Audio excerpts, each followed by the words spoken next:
মহানবী হযরত মুহাম্মদ সাল্লাল্লাহু আলাইহি ওয়াসাল্লামের চারিত্রিক গুণাবলী। হযরত মুহাম্মদ সাল্লাল্লাহু আলাইহি ওয়াসাল্লাম ছিলেন সকল প্রকার মানবিক গুণে গুণান্বিত এক অসাধারণ ব্যক্তিত্ব। বন্ধু ও শত্রু সকলের মুখে সমভাবে তার অনুপম চরিত্র মাধুর্য প্রশংসা বর্ণিত হয়েছে। কঠোর প্রতিপক্ষ আবু সুফিয়ান সম্রাট হেরাক্লিয়াসের সম্মুখে অকুণ্ঠ চিত্তে তার সততা, আমানতদারি ও সচ্চরিত্রতার উচ্চ প্রশংসা করেছেন। সহিহ বুখারী। আল্লাহ পাক নিজেই স্বীয় রাসূলের প্রশংসা করে বলেন, নিশ্চয়ই তুমি মহান চরিত্রের অধিকারী। সূরা কলম। রাসূল সাল্লাল্লাহু আলাইহি ওয়াসাল্লাম বলেন, আমি প্রেরিত হয়েছি সর্বোত্তম চরিত্রের পূর্ণতা দানের জন্য। তাই দেখা যায় নবুয়ত পূর্ব জীবনে সকলের নিকট প্রশংসিত হিসাবে তিনি ছিলেন আলামিন, বিশ্বস্ত, আমানতদার, এবং নবুয়ত পরবর্তী জীবনে চরম শত্রুতাপূর্ণ পরিবেশেও তিনি ছিলেন ধৈর্য ও সহনশীলতা, সাহস ও দৃঢ়চিত্ততার, দয়া, সহমর্মিতা, পরোপকার ও পরমত সহিংস, লজ্জা ও ক্ষমাশীলতা প্রভৃতি অনন্য গুণাবলীর জীবন্ত প্রতীক। আল্লাহ বলেন, নিশ্চয়ই আল্লাহর রাসূলের মধ্যে তোমাদের জন্য উত্তম আদর্শ নিহিত রয়েছে। যে ব্যক্তি আল্লাহ ও শেষ দিবসকে কামনা করে ও অধিক হারে আল্লাহকে স্মরণ করে। সূরা আহজাব। তার অনুপম চরিত্রের মাধুর্য ও অতুলনীয় বৈশিষ্ট্যসমূহ পূর্ণভাবে বর্ণনা করা ওইরূপ অসম্ভব, যেরূপ পূর্ণচন্দ্রের সৌন্দর্য বর্ণনা করা এবং খালি চোখে আকাশের তারকারাজি গণনা করা অসম্ভব। তবুও দৃষ্টান্তস্বরূপ কিছু চারিত্রিক নমুনা ও বৈশিষ্ট্য তুলে ধরা হলো। ১. বাকরীতি। তিনি হাসিমুখে, বিশুদ্ধ, মার্জিত ও সুন্দরভাবে কথা বলতেন, যা দ্রুত শ্রোতাকে আকৃষ্ট করত, আর একই লোকেরা জাদু বলত। তার উন্নত ও শুদ্ধ ভাষিতায় মুগ্ধ হয়েই ইয়ামানের জেমাত আজদি মুসলমান হয়ে যান। নিরক্ষর হওয়া সত্ত্বেও তিনি ছিলেন আরব অনারবের মধ্যে শ্রেষ্ঠ ভাষাবিদ। এমনকি হাদিস জাল হওয়ার অন্যতম নিদর্শন হল তার শব্দসমূহ উচ্চারণ মান বিশিষ্ট না হওয়া। ফতহুল মুগিস। এই কারণেই আরবি সাহিত্যে কোরআন ও হাদিসের প্রভাব সবার উপরে। বরং বাস্তব কথা এই যে এই ভাষার বুকে কোরআন ও হাদিসের অবস্থানের কারণেই তা বিলুপ্তির হাত থেকে রক্ষা পেয়েছে। আল কোরআন ও হাদিসের সর্বোচ্চ বাকৃতি অলঙ্কারিত্ব বৈশিষ্ট্যের কারণে আরবি ভাষা ও সাহিত্যের মর্যাদা আসীন হতে পেরেছে। ২. ক্রোধ দমন শৈলী। ক্রোধ দমনের এক অপূর্ব ক্ষমতা ছিল তার মধ্যে। তিনি বলতেন, প্রকৃত বীর সেই যে ক্রোধের সময় নিজেকে দমন করতে পারে। হযরত আয়েশা রাদিয়াল্লাহু তাআলা আনহা বলেন, তিনি কখনো কাউকে নিজের স্বার্থে নিজ হাতে মারেননি, কোনো মহিলা বা খাদেমকে কখনো প্রহার করেননি। ৩. হাসি কান্না। তিনি মৃদু হাস্য করতেন, কখনোই অট্টহাসি করতেন না। সদা প্রফুল্ল থাকতেন, কখনোই গোমরা মুখে থাকতেন না। তবে দুশ্চিন্তায় পড়লে তার ছাপ চেহারায় পড়ত এবং তখন তিনি সালাতে রত হতেন। ছোটখাটো হালকা রসিকতা করতেন।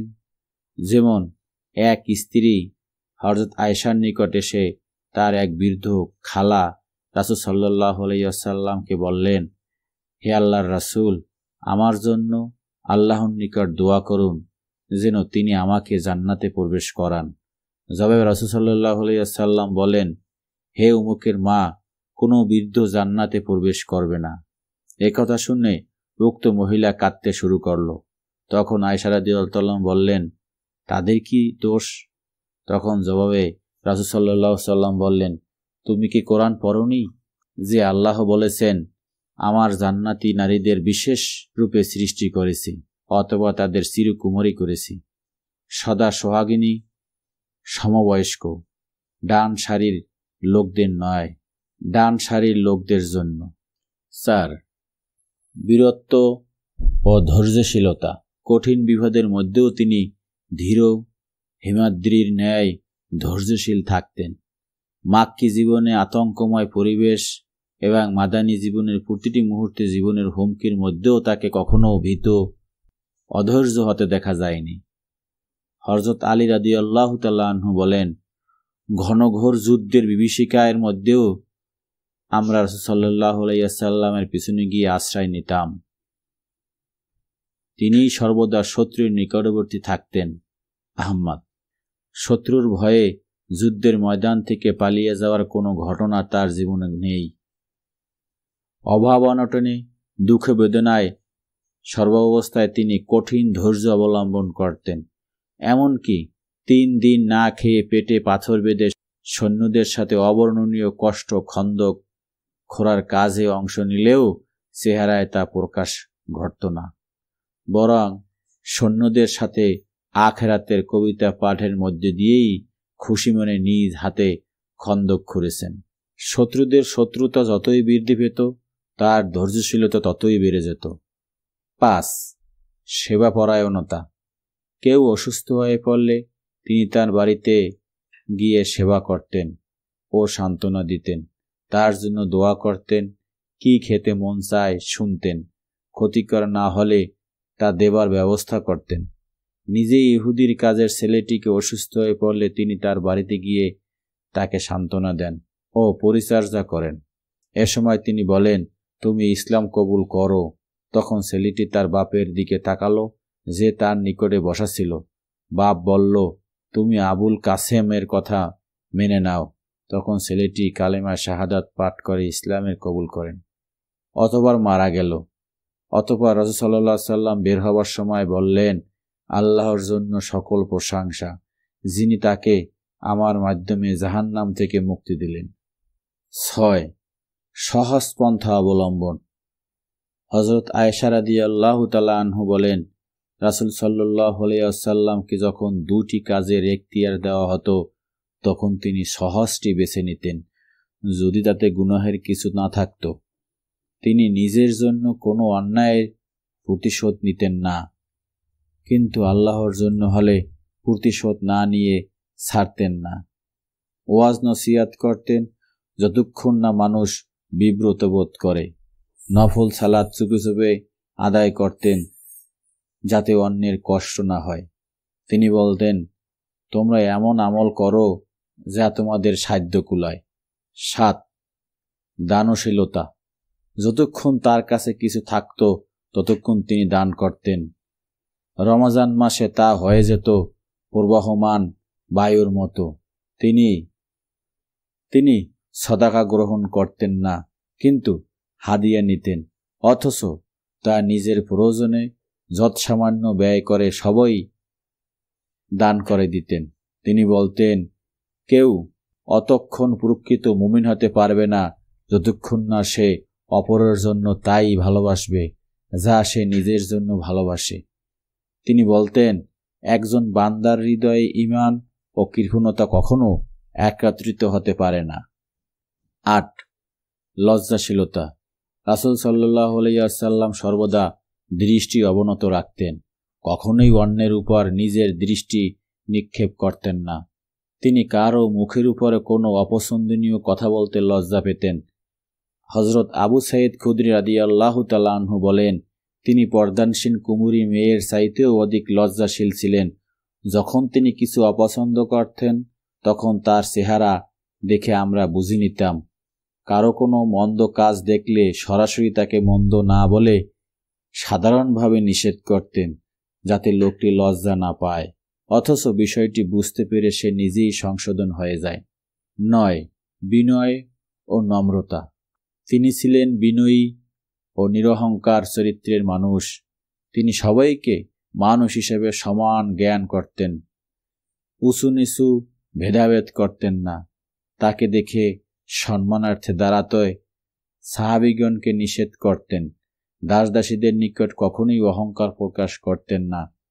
তাদের কোনো কাজে অসন্তুষ্ট হয়ে শব্দটি করতেন না, বরং তাদের কাজে নিজে সাহায্য করতেন।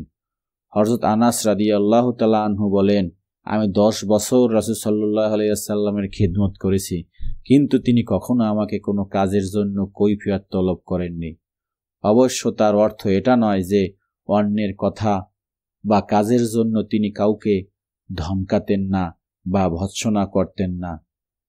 যেমন তিনি উসমান ও খালেদকে ধমকিয়েছেন এবং তাদের ব্যাপারে তিনি দায়ী নন বলে আল্লাহর নিকট ক্ষমা চেয়েছেন। তিনি সর্বদা আগে সালাম দিতেন ও মুসাফার জন্য আগে হাত বাড়িয়ে দিতেন। সাহাবীগণকে সম্মান করে অথবা আদর করে কখনো কখনো তাদের উপনামে ডাকতেন। যেমন আব্দুল্লাহ বিন ওসমানকে তার উপনামে আবু বক্কর, আব্দুর রহমান বিন সাক্কারকে আবু হুরায়রা, ছোট বিড়ালের বাপ, আলীকে আবু তোরাব, ধূলি ধূসরিত হুজাইফাকে নাওমান, ঘুমকাতর। অতি সতর্ক সাবধানী হওয়ার কারণে আনাসকে জুলউজনাইন, 2 কানওয়ালা, সফরে অধিক বোঝা বহনকারী হিসাবে মুক্তদাস মেহরান বিন ফারুককে সাফিনা, নৌকা বলে ডাকতেন।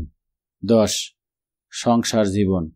হযরত আয়েশা রাদিয়াল্লাহু তাআলা আনহা বলেন, রাসূল সাল্লাল্লাহু আলাইহি ওয়াসাল্লাম নিজের জুতা নিজেই সেলাই করতেন ও কাপড়ে তালি লাগাতেন, নিজের কাপড় নিজেই সেলাই করতেন, সংসারের কাজ নিজ হাতে করতেন, নিজে বকরি দহন করতেন, কাপড় সাফ করতেন, নিজের কাজ নিজে করতেন।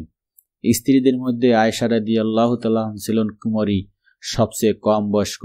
তাই রাসূল সাল্লাল্লাহু আলাইহি ওয়াসাল্লাম কখনো কখনো সাথীদের এগিয়ে দিয়ে নিজে তার সাথে দৌড়ে পাল্লা দিতেন, যাতে আয়েশা রাদিয়াল্লাহু তাআলা জিতে যেতেন। আবার আয়েশা ভারী হয়ে গেলে প্রতিযোগিতায় তিনি হেরে যান। তাকে নিয়ে বিয়েবাড়িতে বেদুইন মেয়েদের নাচ গান শোনাতেন। রাসূল সাল্লাল্লাহু আলাইহি ওয়াসাল্লাম যে কত বাস্তববাদী ও সাংস্কৃতিমনা ছিলেন, এতে তার প্রমাণ মেলে। খায়বারের যুদ্ধ থেকে ফেরার পথে নব পরিণত স্ত্রী সাফিয়াকে উঠে সাওয়ার করার জন্য তিনি নিচু হয়ে নিজের হাঁটু পেতে দেন। অতঃপর সাফিয়া নীরবে হাঁটুর উপরে পা রেখে উঠে সাওয়ার হন। 11. সমাজ জীবন। বন্ধুদের সঙ্গে সুসম্পর্ক বজায় রাখতেন। নিজের ও স্ত্রী সম্পর্কে আত্মীয় স্বজনদের সাথে দৃঢ় সম্পর্ক রাখতেন। কারো ক্ষতি হতে পারে এমন কোনো কাজ হতে দূরে থাকতেন। পরনিন্দা ও পরচর্চা হতে বেঁচে থাকতেন। সঙ্গী সাথীদের খোঁজ খবর নিতেন। তিনি শত্রুদের দেওয়া কষ্ট ও মূর্খদের বাড়াবাড়ির ধৈর্য ধারণ করতেন। তিনি মন্দকে মন্দ বলতেন, ভালোকে ভালো বলতেন, কিন্তু সর্বদা মধ্যমপন্থী আচরণ করতেন। তিনি সকলের প্রতি সহানুভূতিশীল থাকতেন। তার নিকটে লোকেদের মর্যাদার ভিত্তি ছিল তাকওয়া বা আল্লাহভীরুতা।